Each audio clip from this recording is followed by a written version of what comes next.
അദ്ദേഹത്തിൻ്റെ ഡ്യൂട്ടിയിൽ നിന്ന്, അദ്ദേഹത്തിൻ്റെ സർവീസിൽ നിന്ന് താൽക്കാലികമായി സസ്പെൻഡ് ചെയ്യണം. അതാണ് ഒന്ന്.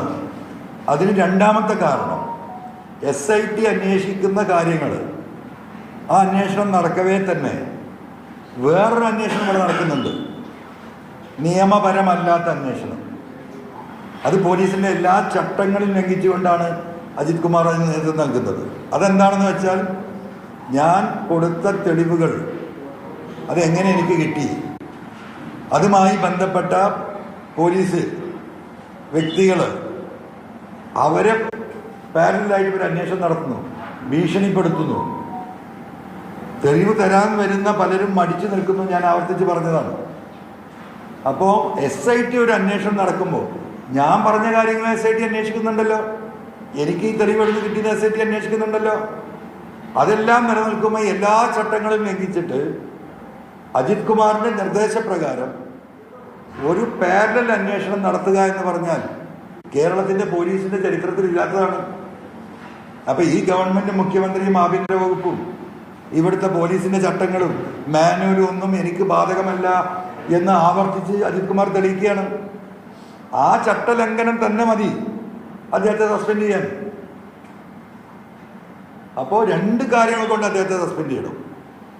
പോലീസിൻ്റെ, ആഭ്യന്തര വകുപ്പിൻ്റെ അനുമതിയില്ലാതെ പാരലായി അജിത് കുമാർ കഴിഞ്ഞ 3-4 ദിവസമായി അദ്ദേഹത്തോടൊപ്പം നിൽക്കുന്ന പോലീസ് ഉദ്യോഗസ്ഥരെ വെച്ചുകൊണ്ട് ഈ തെളിവുകൾ എങ്ങനെയാണ് PV അൻവറിന് ലഭിച്ചത് എന്ന് നടത്തുന്ന അന്വേഷണം ചട്ടലംഘനമാണ്.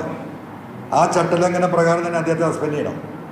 രണ്ടാമത്തെ കാര്യം, PV അൻവർ ഇദ്ദേഹവുമായി ബന്ധപ്പെട്ട് പറഞ്ഞിട്ടുള്ള കാര്യങ്ങളിൽ അടിസ്ഥാനപരമായ ചെറിയ തെളിവുകളുണ്ട് എന്ന് മനസ്സിലാക്കിയതിൻ്റെ അടിസ്ഥാനത്തിലാണ് ഇദ്ദേഹത്തിനെതിരെ വിജിലൻസ് അന്വേഷണം നടത്താൻ സർക്കാർ അനുമതി തേടിയത്. ഈ രണ്ട് കാരണം തന്നെ മതി. ഈ രണ്ട് കാരണം കൊണ്ട് അദ്ദേഹത്തെ സസ്പെൻഡ് ചെയ്തുകൊണ്ട് വേണം ഇനി മുന്നോട്ട് പോകാൻ എന്നാണ് എനിക്ക് വ്യക്തിപരമായിട്ട് ഇതിൻ്റെ ഒരു പെറ്റീഷണർ എന്ന നിലയ്ക്ക് എനിക്ക് പറയാനുള്ളത്.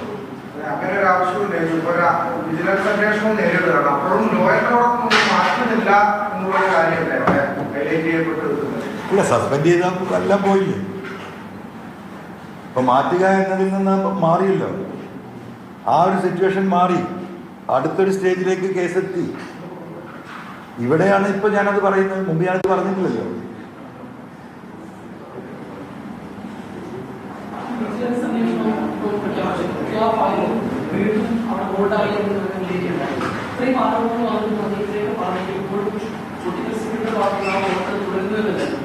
അതല്ല, ഞാനിപ്പോൾ ഈ സ്റ്റേറ്റ്മെൻറ്റ് കൊടുത്തതിന് ശേഷം എനിക്ക് കിട്ടിയ ചില ഇൻഫർമേഷൻ, ഇത് ചീഫ് സെക്രട്ടറി ഉൾപ്പെടെയുള്ള ആളുകളുടെ അടുത്ത് പോയിട്ട് CM-ൻ്റെ അടുത്തേക്ക് എത്തും.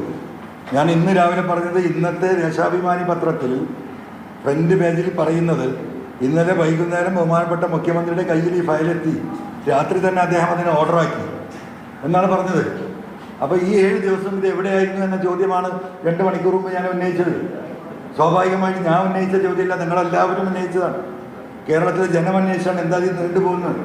ആ നീണ്ടുപോകേണ്ടുന്ന കാരണം ഈ പറയുന്ന ചീഫ് സെക്രട്ടറി വഴി, ആഭ്യന്തര സെക്രട്ടറി വഴി ഇത് മുഖ്യമന്ത്രിയുടെ ഓഫീസിലേക്ക് എത്തണമെന്ന വിശദീകരണം ഇപ്പോൾ കാണുകയാണ്. അതായിരിക്കും യാഥാർത്ഥ്യം. അത് യാഥാർത്ഥ്യമാണെങ്കിൽ ഈ വിഷയം ഇത്ര ഗൗരവമായി കേരളത്തിൽ ചർച്ച ചെയ്യുന്നു. എന്തുകൊണ്ട് പൊളിറ്റിക്കൽ സെക്രട്ടറി ഒരു പത്രക്കുറിപ്പ് ഇറക്കിയില്ല ജനങ്ങളുടെ ഈ സംശയം ദൂരീകരിക്കാൻ? ഇന്ന കാരണം കൊണ്ടാണ് ഇത് വൈകുന്നത്. പത്രക്കുറിപ്പ് ഇറക്കില്ലല്ലോ. അപ്പോഴും എന്താ ചെയ്തത്? ബഹുമാനപ്പെട്ട മുഖ്യമന്ത്രിയാണ് ഇതിന് കാരണക്കാരൻ, 8 ദിവസമായിട്ട് മുഖ്യമന്ത്രിന് അനുമതി കൊടുക്കുന്നില്ല എന്ന ഒരു ചർച്ച കേരളത്തിൽ ഡെവലപ്പ് ചെയ്യാൻ പൊളിറ്റിക്കൽ സെക്രട്ടറി കൂട്ടുനിന്നു. അത് അതിനും വലിയ ബാധകമല്ലേ? അതിനാണ് ഉത്തരം പറയണ്ടേ. എന്തൊരു പത്രക്കുറിപ്പ് ഇറക്കിക്കൂടെ? എല്ലാവരെയും ഇരുട്ടിൽ നിർത്തിയിട്ട് ഈ പറയുന്ന ഗവൺമെൻറ്റിനെയും പാർട്ടിയെയും മുൻമുലയിൽ ഈ കഴിഞ്ഞ 8 ദിവസം നിർത്തേണ്ട ആവശ്യം എന്തായിരുന്നു? അതാ ഞാൻ പറയുന്നത്. പൊളിറ്റിക്കൽ സെക്രട്ടറി ഇതിലൊക്കെ പല പൊളിറ്റിക്കൽ ടാർഗറ്റും ഉണ്ട് എന്ന് ഞാൻ സംശയിക്കുന്നത് എന്ന് ഞാൻ പറയുന്നതിൻ്റെ അർത്ഥത്തിൻ്റെ ഏറ്റവും അവസാനത്തെ തെളിവാണിത്.